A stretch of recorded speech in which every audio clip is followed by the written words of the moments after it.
भक्तमाल जी में एक कथा आती है, सावधानी से सुनो।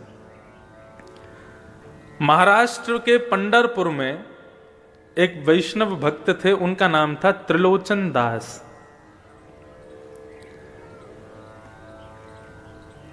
अपनी युवावस्था में ब्याह के बाद उनको कोई संतान नहीं हुई, तो वो निश्चिंत रहे, चिंता नहीं की। उन्होंने कहा श्री पंडरीनाथ भगवान ने हमको संतान नहीं दी, क्यों? क्योंकि पंडरीनाथ भगवान हमारे पुत्र हैं, वे ही हमारे पुत्र के रूप में हैं, इसलिए हमको उन्होंने कोई संतान नहीं दी। ऐसी भावना वो रखते थे। किसी वैष्णव संत की उन्होंने कथा सुनी, उस कथा में गौ ब्राह्मण संत सेवा, इसको सर्वाधिक श्रेष्ठ जान करके उन्होंने संत सेवा शुरू कर दी अपने घर में। तो रोज क्या करते थे, अपने घर के बाहर खड़े हो जाते। जो पंडरीनाथ भगवान, विट्ठल भगवान, पंढरपुर का नाम सुना है आप लोगों ने? पंढरपुर में भगवान कृष्ण का अद्भुत मंदिर है। वहां पर भगवान कृष्ण दोनों कमर पर ऐसे भुजा रख करके और ईंट के ऊपर खड़े हुए हैं। उनका नाम है विट्ठल, श्री विट्ठल भगवान, भगवान कृष्ण का ही स्वरूप है। एक पुंडलीक नाम का उनका भक्त था। वो अपने माता पिता की इतनी सेवा करता था कि उसकी सेवा से प्रसन्न होकर के भगवान उसको दर्शन देने गए।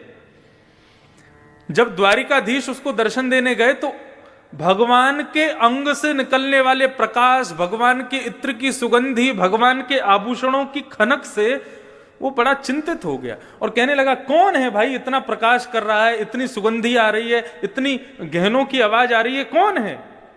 तब लक्ष्मी जी ने कहा, पुंडलीक, भगवान आए हैं तुमको दर्शन देने। वो अपने माता पिता के चरण दबा रहा था। तो उसने कहा, मैंने तो बुलाया नहीं भगवान को, क्यों आए हैं? बोले, भैया तुम्हारी माता पिता की चरण में भक्ति इतनी दृढ़ है, उसको देख करके भगवान आए हैं। तो बोले, इनको पाने के लिए थोड़ी करता हूं, अपने माता पिता को सुख देने के लिए करता हूं। लक्ष्मी बोली, जिसके द्वार पर भगवान जाते हैं वो भगवान को आमंत्रण करने के लिए सिंहासन देता है। ठीक है तुम सेवा कर लो, लेकिन भगवान को कोई आसन तो दे दो खड़ा होने के लिए, बैठने के लिए। पुंडलीक बड़ा चिंतित हो गया, ये और मेरे सिर पर बला आ गई है। भगवान को बोल रहा है, बुलाया है नहीं, अपने आप बिन बुलाए मेहमान बन के आ गए, अब घर पे और बैठेंगे मेरे आके। तो अब उसको कोई आसन नहीं मिला, तो पैर दबाते दबाते उसको एक नीचे ईंट मिली, तो उसने ईंट को खिसका दिया, ले लो आसन, खड़े हो जाओ इस पर। रुक्मणी जी को गुस्सा आ गया, भगवान का हाथ पकड़ लिया, बोले बिल्कुल नहीं रुकोगे यहाँ पे, ऐसा अपमान करने वाले भक्त के यहाँ रुकेंगे हम? भगवान के नेत्र सजल हो गए, बोले अब तो इसको दर्शन देके ही जाऊंगा मैं, ये जब तक सेवा से मुक्त नहीं हो जाएगा तब तक यहीं खड़ा रहूंगा।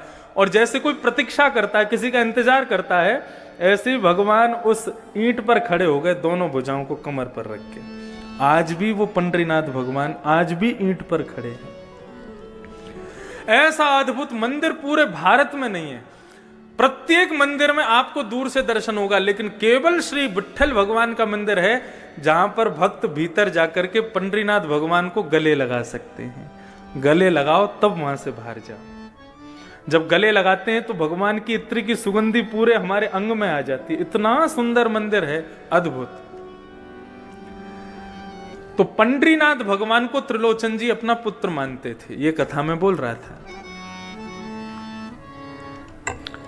त्रिलोचन जी ने संत सेवा शुरू कर दी, तो पंडरीनाथ भगवान, श्री विट्ठल भगवान के जो लोग दर्शन करने जाते थे सबको बोलते थे, प्रसाद पाइए, प्रसाद पाके जाइए, प्रभु प्रसाद पाके जाइए।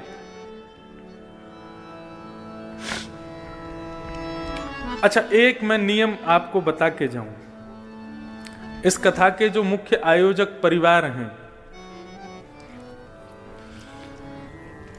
इस कथा के रूप में हम आपको कुछ दे पाए नहीं दे पाए, ज्ञान दे पाए नहीं दे पाए, हमें नहीं पता आप कितना ले पाओगे या हम क्या दे पाएंगे। ये मन का भाव है और मन से एक भाव प्रकट हो रहा है। पूरी करने की जिम्मेदारी अपने ऊपर रखना भी नहीं। जो यजमान परिवार है उनसे कह रहे हैं हम, भगवान पे ही छोड़ना, वही पूरा करवाएंगे। लेकिन हो सके तो इस नियम को आप शुरू करवा देना। क्या? इस कथा के बाद हर हफ्ते हफ्ते का एक कोई विशेष दिन, और उस विशेष दिन में भी यदि महीने की एकादशी का ही, एकादशी नहीं द्वादशी का ही दिन यदि आप लोग रखें तो गुना में एक दो घंटे का इसी प्रातःकाल ब्रह्म मुहूर्त में पूरा परिवार उठ करके एक छोटा सा अन्न क्षेत्र करे। राह पर चलते हुए जितने लोग हैं सबको गरम गरम खिचड़ी और थोड़ा बहुत कुछ ना कुछ, ये महीने में जब जब द्वादशी आवे तो द्वादशी के दिन ये एक नियम इस कथा के एक फल के रूप में आप प्रारंभ कर दीजिए। और मैंने पहले ही कहा उसकी जिम्मेदारी अपने ऊपर मत रखना, उसकी जिम्मेदारी ठाकुर जी पे ही छोड़ देना, बोले आप ही पूरा कराओ। हमें कम से कम ये सांत्वना रहेगी कि हमने अपनी कथा के द्वारा गुना में, और आपको भी एक संतुष्टि रहेगी उस कथा से, हमारे गुना क्षेत्र में प्रत्येक द्वादशी को एक छोटा सा अन्न क्षेत्र चलता है। अन्न ब्रह्म है और उस अन्न का बल ही इतना तीव्र होगा, उस अन्न क्षेत्र का बल ही इतना तीव्र होगा कि वो अन्न ही इतना बल प्रदान करेगा कि इस जन्म क्या अनेक जन्मों तक, आपके कल्प कल्पांतर तक आपके परिवार का कोई भी व्यक्ति अन्न से वंचित कभी नहीं रहेगा। अन्न की कृपा सदैव उस पर बनी रहेगी। तो ऐसे सब लोगों को पूड़ी सब्जी है, खिचड़ी है, जो इच्छा हो, महीने में जब भी द्वादशी आवे, एकादशी के अगले दिन ये एक अन्न क्षेत्र छोटा सा आप प्रारंभ करो। और उसकी कृपा क्या होगी, उसका बल क्या होगा, वो भागवत जी आपको स्वयं दर्शन करा देंगे। ये आपकी सामर्थ्य के ऊपर है, रोज कर सको रोज करो, लेकिन द्वादशी को हो तो द्वादशी को करो, लेकिन ये अन्न क्षेत्र जरूर। परम पूजनीय प्रातस्मरणीय श्रीमद् भागवत के व्यास मंच की गरिमा जिन्होंने स्थापित की अनेकों वर्षों से, परम पूजनीय श्री डोंगरे जी महाराज, उन्होंने जहां जहां कथा शुरू की वहां वहां अन्न क्षेत्र शुरू कर दिए और आज तक उनके अन्न क्षेत्र चल रहे हैं। तो भागवत कथा का सबसे बड़ा मूल्य यही है कि व्यक्ति उस क्षेत्र में जहां भी कथा हो वहां अन्न और ज्ञान इन दोनों से कभी वंचित ना रहे, यही भाव। तो त्रिलोचन जी सबको बुलाते थे, प्रभु प्रसाद नाम रखा था अन्न क्षेत्र का, बोले सब लोग आओ प्रसाद पाओ प्रसाद पाओ। अब वो इतना स्वादिष्ट भोजन बनाते थे कि 100 से 200, 200 से 500, 1000, अब तो प्रत्येक दिन 5-5 हजार लोग भोजन करते थे उनके यहां पर। और बनाने वाले कोई नहीं, त्रिलोचन जी और उनकी पत्नी, दो ही लोग, परिवार में और कोई था नहीं, संतान थी नहीं। सेवा करते करते करते करते करते अति वृद्ध हो गए।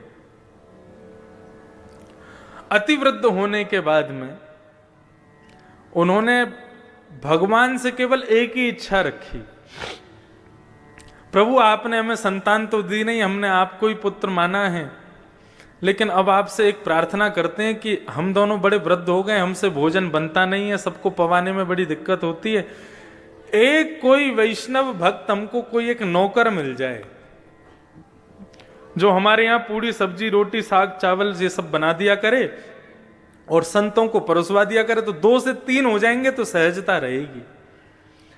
तो दिन रात भगवान से ही प्रार्थना करते थे, एक बढ़िया श्रेष्ठ नौकर मिल जाए, एक कर्मचारी मिल जाए हमको। तो एक दिन श्री त्रिलोचन जी बैठे थे, इतने में ही ऊंची धोती पहन करके, सर पर स्वाफा बांध करके, बड़ा सुंदर सुकोमल स्वरूप सांवला सा एक नन्हा सा बालक त्रिलोचन जी के पास में आ गया। त्रिलोचन जी को आगे प्रणाम किया, बोले हाँ बेटा बताओ कहां से हो, कौन हो, क्या है। बोले हम काम ढूंढ रहे हैं, तो काम मिल जाएगा तुमको यहां पे,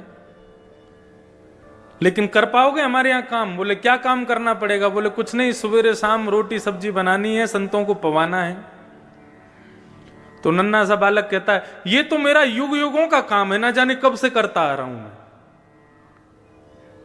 संत गौ ब्राह्मण की सेवा तो मैं जाने कब से करता आ रहा हूं। त्रिलोचन जी उसको देख के कहने लगे अभी तुम 3-4 6-7 वर्ष के तो दिखते हो, और तुम कौन से जमाने से करते आ रहे हो। अब वो कैसे बताऊं मैं, वो तो भगवान है, भगवान तो हमेशा से गौ ब्राह्मण संत सेवा करते आ रहे हैं।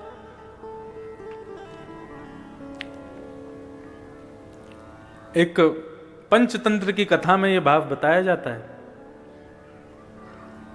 एक नदी के किनारे एक कुकर, ग्राम सिंह, जिसको साधारण भाषा में कुत्ता बोलते हैं, तो वो ग्राम सिंह गांव का शेर, वो ग्राम सिंह एक नदी के किनारे में रहता था, उसका पूरा परिवार उसके साथ रहता था। वैशाख के महीने में उसकी पत्नी ब्याई थी, बालक हुए थे बहुत सारे। तो एक दिन नदी में बाढ़ आ गई। जैसे ही बाढ़ आई तो बाढ़ आते ही इतना पानी आया कि उस ग्राम सिंह के बच्चे जोर जोर से चिल्लाने लगे, अरे बाप रे, इतना पानी तो हमने अपने पूरे जीवन में कभी नहीं देखा।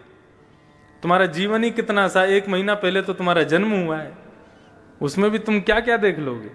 तो ठीक उसी प्रकार ये त्रिलोचन जी के पास में जो बालक आया वो कह रहा है, मेरा तो जन्म जन्मों का काम है, ना जाने कब से करता आ रहा हूं। त्रिलोचन जी हंसने लगे, बोले अच्छा नाम क्या है तुम्हारा? बोले मेरा नाम अंतर्यामी है। बोले वाह, बड़ा बढ़िया नाम है। तुम्हारे माता पिता कौन है? बोले मेरे कोई माता पिता नहीं है। बोले अच्छा, हमारे यहां काम करोगे? बोले कर तो लूंगा, लेकिन शर्तें हैं मेरी। त्रिलोचन जी बोले क्या शर्तें हैं? बोले सबका भोजन मैं बनाऊंगा, लेकिन मेरा भोजन आपको बनाना पड़ेगा।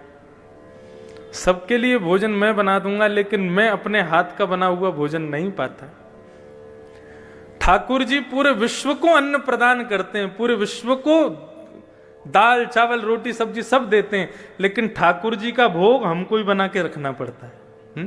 ठाकुर जी बोले सबको हम पवा देंगे, लेकिन हमारा भोग आपको बनाना पड़ेगा। त्रिलोचन जी बोले ठीक है, छोटा सा बालक है, छोटा सा इसका पेट है, 2 रोटी में पेट भर जाएगा।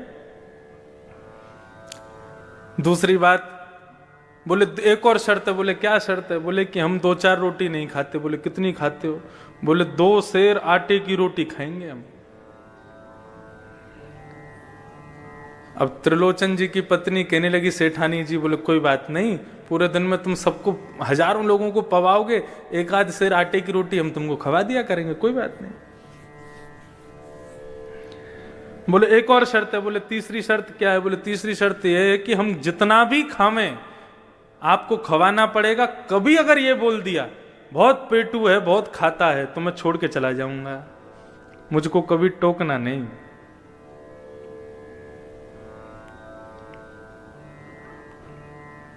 बोले नहीं, हम क्यों टोकेंगे, हम कभी नहीं टोकेंगे। भगवान की लीलाएं बड़ी अपरंपार हैं। आप लोग कभी उदयपुर की तरफ जावें, राजस्थान, तो वहां हमारे श्री गोवर्धन नाथ भगवान विराजते हैं, श्रीनाथ जी। उनका स्वरूप कैसा है? एक भुजा ऊपर, दूसरी भुजा कमर पे। सबने चित्र में तो दर्शन किए, लेकिन मध्य प्रदेश छत्तीसगढ़ के लोगों को बहुत कम पता है नाथद्वार के बारे में। तो वहां श्रीनाथ जी का मंदिर है, और श्रीनाथ जी के मंदिर में ही श्रीमद जगत गुरु वल्लभाचार्य जी के सेव्य ठाकुर जी, हजारों वर्ष पुराने ठाकुर जी हैं। इतने से लड्डू गोपाल हैं, हमारे अंगुष्ठ के बराबर के लड्डू गोपाल। उनका नाम है नवनीत प्रिया। नवनीत कहते हैं मक्खन को, प्रिय कहते हैं उससे प्रेम करने वाले, नवनीत प्रिया। तो श्रीनाथ जी का जो भोग लगता है, वैसे ठाकुर जी की भोग की पद्धति ऐसी है कि पूरी रसोई की जितनी सामग्री है वो सारी सामग्री ठाकुर जी के मंदिर में रखनी चाहिए। कैसे? भगवान के मंदिर के आगे पत्तल रख दो, नीचे ही किसी बढ़िया स्टूल पर पत्तल रख करके उसी में कड़ी की भगोनी, उसी में सब्जी का भगोना, उसी में ही रोटी सब्जी सब एक साथ पधरा दो, सब में तुलसी छोड़ दो, कक्ष बंद करके 20 मिनट के लिए ठाकुर जी को भोग लगाने दो। वो नहीं हो सकता तो थाली ठाकुर जी की लगाओ, थाली में ठाकुर जी का भोग लगा के फिर उस थाली को पुनः सब में मिला दो। ये भोग की प्रक्रिया होती है। तो नाथ द्वार में रसोई की सारी सामग्री श्रीनाथ जी के सामने आती है, फिर ठाकुर जी भोग लगाते हैं। लेकिन जो वो छोटे से नवनीत प्रिया जी हैं, वो अपनी गद्दी के सहित उठ करके रसोई में जाते हैं, वहां जाके भोग लगाते हैं। अच्छा, ठाकुर जी के भोग में एक नियम है क्या? मिष्ठान जो है, मीठा जो है, वो ठाकुर जी की तरफ होना चाहिए। जैसे आपने पूरी थाली लगाई तो ये जितनी भी खट्टी पदार्थ हैं या नमकीन पदार्थ हैं, दाल चावल आदि, इन सबको दूसरी तरफ रखो। मिष्ठान जो है वो ठाकुर जी के आगे सबसे पहले वही रखो, मीठा। ठाकुर जी पहले मीठा खाते हैं, उसके बाद फिर कुछ नमकीन खाते हैं, फिर मीठा खाते हैं, फिर कुछ नमकीन खाते हैं। ऐसे ठाकुर जी का नियम है।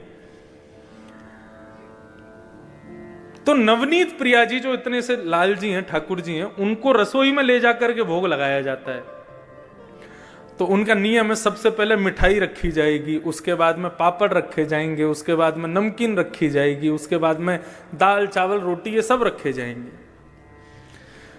तो एक दिन पुजारी जी से गलती हो गई, ठाकुर जी की सिंहासन के आगे उन्होंने कड़ी रख दी, मिठाई की जगह कड़ी रख दी, और कड़ी रख दी और मिठाई रख दी दूर कहीं पर, मिष्ठान खीर आदि कुछ होगा। और जैसे कपाट लगा करके पुजारी जी चले गए, 20 मिनट बाद जब कपाट खोल करके देखा तो सिंहासन पर ठाकुर जी हैं ही नहीं। अब इतने से गोपाल जी, उनको कहां ढूंढे?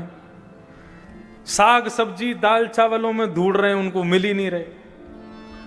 सब जगह खोज लिया, नहीं मिले तो फिर छन्नी मंगाई, और छन्नी मंगा करके सारे रस पदार्थों को छाना गया। कहां गए ठाकुर जी? सबको छानते छानते अंत में जैसे ही वो कड़ी जो सामने रखी थी उसको जैसे ही छाना, उसमें ठाकुर जी मिल गए। तो पुजारी जी को लगा, वाह आपको कड़ी इतनी पसंद है, अब तो भैया रोज कड़ी बनेगी। अब तो 15 दिन तक रोज कड़ी कड़ी बन रही है महाराज, कड़ी का ही भोग लग रहा है और कुछ लगा ही नहीं रहे। बोले इतनी बढ़िया लगी कि उसमें कूद गए। तो एक दिन पुजारी जी के सपने में रोते हुए भगवान आए। पुजारी जी बोले, क्या हो गया, आप रो क्यों रहे हो? हमसे सेवा में कोई अपराध हो गया? बोले, तुम रोज कड़ी कड़ी खवा रहे हो। बोले, उस दिन आप कूद गए कड़ी में तो हमको लगा आपको प्रिय है इसलिए लगा रहे हैं। बोले, मुझे कड़ी प्रिय नहीं, मैं तो खीर खाने जा रहा था तो बीच में कड़ी पड़ गई, उसमें ही गिर गया मैं। बोले, कड़ी नहीं खीर का भोग लगाओ। तो ये सब अनुभव आपको भी होंगे यदि भाव से सेवा करोगे। तो त्रिलोचन जी ने कहा, त्रिलोचन जी से भगवान ने कहा, कभी हमसे ये मत कहना बहुत पेटू है, बहुत खाता है। यदि कहा तो हम चले जाएंगे। हमारे ठाकुर जी आते हैं हर कथा में, इतने से श्रीनाथ जी, श्री गिरधर लाल, अभी उनका उत्सव चल रहा था। अभी सुबह आस्था भजन पर भी वो चल रहा है, 11 बजे से लेकर के 3 बजे तक। तो 11 से 1 बजे तक अपने घर पर आप कथा सुनो, भोजन पाते जाओ, और 1 बजे फिर यहां आ जाओ, 2 बजे से फिर यहां सुनो। तो उनका उत्सव हम करते हैं हर वर्ष। इतने से ठाकुर जी, और उनका 56 भोग लगता है, विशाल पाते हैं ठाकुर जी को भोग। 3 चीज बहुत प्रिय है ठाकुर जी को। सबसे पहला श्रृंगार, अच्छे अच्छे श्रृंगार हों, अच्छे अच्छे अलंकार हों। दूसरा ठाकुर जी को प्रिय राग, कीर्तन कथा, ये सत्संग भजन, ये सब ठाकुर जी को प्रिय है। और तीसरा ठाकुर जी को प्रिय भोग। बस ये 3 ही सेवा के स्वरूप हैं, इसके अलावा कुछ नहीं करना। राग, भोग और श्रृंगार। तो त्रिलोचन जी बोले, हमको कभी पेटू मत बोलना। बोले, कभी नहीं बोलेंगे। अब तो महाराज भगवान अंतर्यामी ने सेवा करना शुरू किया। कड़ी बनाते हैं, सब्जी बनाते हैं, खीर बनाते हैं, पूड़ी बनाते हैं, रोटी बनाते हैं, अकेले बैठ करके बनाते हैं, और सब संतों को पवाते हैं, सबको पवाते हैं। सब लोग अपनी उंगली चाटते रह जाते हैं, ऐसा स्वाद। और सबसे बड़ी कमाल की बात तो ये कि कितनी भी पंगत आ जाए, कभी भी सब्जी कम नहीं पड़ती। और सबको पवाने के बाद फिर ठाकुर जी स्वयं बैठते हैं, सेठ सेठानी पूरे दिन बना बना के खिलाते हैं, पूरे दिन खाते ही रहते हैं। रात्रि में अपना भोग आदि से निवृत्त होकर फिर मालिश करते हैं, तेल लेकर के त्रिलोचन जी के पैर दबाते हैं, हाथ दबाते हैं, शरीर की पूरी मालिश करते हैं। वर्षों से सेवा कर रहे अंतर्यामी भगवान, उनकी सेवा से त्रिलोचन जी की वृद्धता चली गई, बिल्कुल युवा जैसे दिखने लगे। आस पड़ोस के सब लोग कहने लगे, बोले, महाराज तुम्हारे यहां बढ़िया नौकर आया है, तुम्हारे दिन बदल दिए। देखना बुढ़ापे के बाद युवावस्था आ गई तुम्हारी तो। लेकिन सेठ जी की पत्नी को सब कहने लगे, सेठ जी पर बड़ी कृपा की है तुम्हारे सेवक ने, लेकिन तुम अभी भी वृद्ध हो, तुम अभी भी बुढ़ी हो। क्यों? बोले सेवा इनकी करता, हमसे तो करवाता है वो। पूरे दिन रोटी बना बना के खिलाना पड़ता है उसको। बहुत पेटू है, बहुत खाता है। जैसे ही ये बात कही है, भगवान अंतर्ध्यान हो गए। शाम का समय हुआ, त्रिलोचन जी और उनकी पत्नी ढूंढ रहे हैं, बेटा अंतर्यामी कहां हो? पूरा घर खोज लिया, कक्ष खोज लिए, गली खोज ली, मोहल्ले खोज लिए, लेकिन नहीं मिले। इतने व्याकुल हो गए, अपनी पत्नी से पूछने लगे, तुमने कुछ कहा था क्या उसको? बोले नहीं, मैंने तो कुछ नहीं कहा। तो फिर कहां गए? कहीं तुमने गलती से पेटू है, बहुत खाता है, ऐसा तो नहीं कहा? बोले कि मुझसे अपराध हो गया, मैंने अपनी सहेलियों से कह दिया था। ओहो। बस उसी बात को ध्यान करते हुए भगवान के मंदिर में गए। श्री पंडरीनाथ भगवान ईंट के ऊपर खड़े हैं, दोनों भुजा रख करके। त्रिलोचन जी रोने लगे, भगवान के चरणों में प्रार्थना करके बोले, आपने संतान नहीं दी, हमने स्वीकार किया। आपने परिवार नहीं दिया, हमने स्वीकार किया। लेकिन आपकी कृपा से एक वैष्णव भक्त नौकर मिला था हमको, अंतर्यामी। हमसे अपराध हो गया, वो हमें छोड़ के चला गया। प्रभु हमें कुछ नहीं चाहिए, हम जीवन पर्यंत उसको देख देख करके जी लेंगे, लेकिन कृपा करके उसको वापस बुला दो। ऐसा कहकर के त्रिलोचन जी जैसे ही रोने लगे, भगवान से देखा नहीं गया और सामने खड़े हुए पंडरीनाथ भगवान ही अंतर्यामी के रूप में प्रकट हो गए और सेठ जी को अपने हृदय से लगा दिया। बोले, गौ ब्राह्मण संत सेवा के लिए कोई सेवक आपके घर नहीं आता है। यदि संत सेवा में किसी की अति निष्ठा है तो उसको मेरा ही स्वरूप मानिएगा, वो मैं ही आया हूं। साधारण मानव की संत में कभी इतनी निष्ठा नहीं हो सकती, मेरा ही अंश उसके भीतर जाकर के संत के प्रति निष्ठा को प्रकट करता है, वो मैं ही था।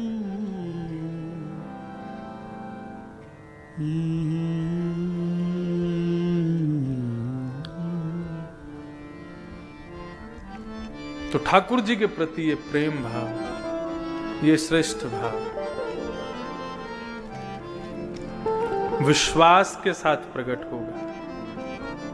तो भक्ति के 3 सूत्र में बता रहा था, विश्वास, दूसरा संबंध और तीसरा समर्पण। ये 3 चीज कर लो बस।